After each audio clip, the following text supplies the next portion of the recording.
On Wednesday, July 5, 2023, the kingdom's energy minister, Prince Abdulaziz bin Salman, said that the latest round of voluntary crude oil output cuts evidence the cooperation between heavyweight producers and allies, Russia and Saudi Arabia.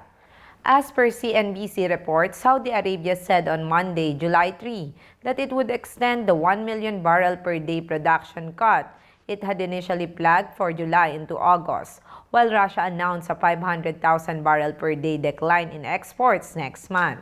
This adds to just over 1.66 million barrels per day of voluntary drops that was first declared in April by some members of the Organization of the Petroleum Exporting Countries and its allies, known as OPEC+, then agreed to stretch until the end of 2024 during the coalition ministerial meeting of June. Unlike alliance-wide OPEC Plus policy decisions, voluntary production declines do not require an anonymous approval and need not to be implemented by all group members. On July 5, 2023, Prince Abdulaziz said in Vienna that, quote-unquote, "In the last move this week, yes, we are all continuing with our voluntary cut.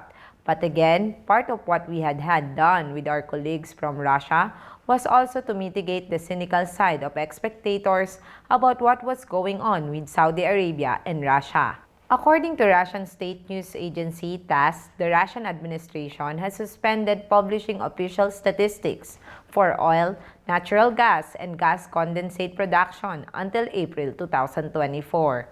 Implementing a cut on exports rather than on output will allow market participants who rely on independent third-party tracking data to verify the extent to which Russia stands by its commitments. Abdulaziz added that it was a voluntary cut that was not imposed on them, including delivering that they will do it from their exports because it is more meaningful. As per CNBC, the Saudi energy minister had said in a previous June interview with CNBC's Dan Murphy that OPEC Plus can absolutely trust Russia. An anonymous OPEC Plus delegate told CNBC that OPEC Plus relations between Moscow and Riyadh appeared good.